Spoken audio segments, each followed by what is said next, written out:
Jadi ini 5 janji. Maka beruntunglah orang yang sentiasa berzikir kepada Allah, bersyukur kepada Allah, berdoa kepada Allah, berselawat kepada Rasulullah, dan beristighfar. So 5 perkara ini adalah yang sepatutnya ada pada kita di dalam kehidupan kita ini. Allah Ta'ala ada 5 yang disebutkan sebagai wu'ud rabbaniyah, iaitu janji Allah itu ada 5 disebutkan di dalam Al-Quran.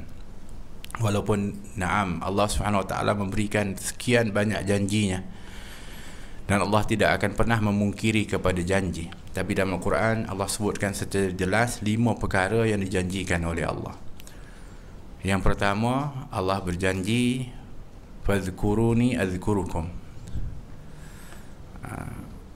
berzikirlah kamu kepada aku, maka aku akan mengingati kepada kamu. Ingatlah kamu kepada aku, maka aku akan ingat kepada kamu. Itu janji Allah.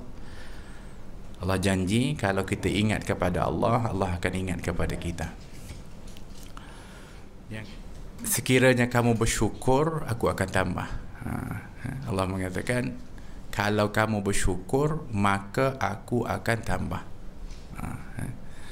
Bermakna Allah janji kalau kita syukur kepada Allah Subhanahu Wa Ta'ala, Allah janji apa? Untuk tambah nikmat, bukan dipertahankan nikmat itu, bahkan ditambah.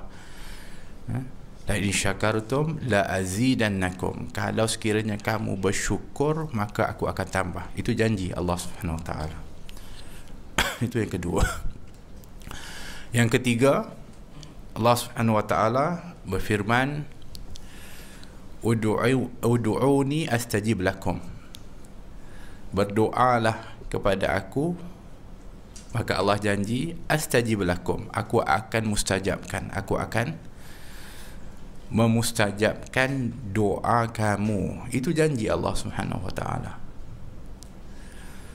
Yang keempat, Allah berfirman, wa makan Allah liyu'adzibahum wa anta fihim, dan tiadalah Allah akan mengadab kepada mereka itu selagi engkau, wahai Rasulullah Muhammad, ada bersama dengan mereka.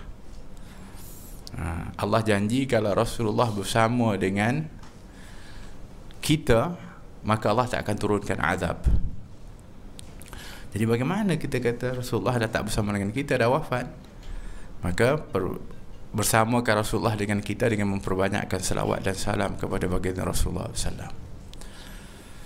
Dan yang terakhir, Allah berfirman, wa makan Allah mu'adzibahum wa hum yastaghfirun, dan tiadalah Allah itu akan mengadab kepada mereka selagi mana mereka beristighfar, memohon ampun kepada Allah, beristighfar. Jadi ini 5 janji. Maka beruntunglah orang yang sentiasa berzikir kepada Allah, bersyukur kepada Allah, berdoa kepada Allah, berselawat kepada Rasulullah, dan beristighfar. So 5 perkara ini adalah yang sepatutnya ada pada kita di dalam kehidupan kita ini. Ingat kepada Allah, zikrullah. Yang keduanya adalah dengan sentiasa bersyukur kepada Allah. Yang ketiganya adalah dengan kita sentiasa berdoa kepada Allah. Kemudian perbanyakkan selawat kepada baginda Rasulullah. Dan yang ketiganya adalah juga memperbanyakkan istighfar, memohon ampun dari Allah Subhanahu Wa Ta'ala. Tuan-tuan dan puan-puan rahmati oleh Allah Subhanahu Wa Ta'ala, saya ni sebenarnya bimbang juga datang ceramah-ceramah ni dalam keadaan batuk-batuk ni. Zaman kita ni kira memang bahaya. Orang kalau tengok orang batuk ni, taman ni mengerikan, macam tengok hantu. Jangan bimbang lah, saya dah check dah, tak ada apa-apa pun. Tapi memang kita kalau buat yang itu memang takut betul, kan? Tak salah untuk kita ni bimbang, khususnya yang berkaitan dengan sesuatu kemudaratan. Tapi yang menghilangkan akan thiqah ataupun keyakinan kita kepada Allah adalah apabila kita takut kepada sesuatu itu lebih daripada Allah Subhanahu Wa Ta'ala. dan yang menyebabkan seseorang itu akan mudah ditimpa mudarat dan sakit adalah paranoid tu, ataupun rasa takut yang sangat. Oleh kerana itu Allah Subhanahu Wa Taala sentiasa ingatkan kita untuk takut kepada Allah, bukan takut kepada makhluk. Dulu pernah berlaku wabak di satu zaman, bahkan melanda hatta di Hijaz, iaitu di Mekah dan juga di Madinah, hatta berlaku pada musim haji. Memang berlaku daripadanya kematian-kematian disebabkan wabak tersebut.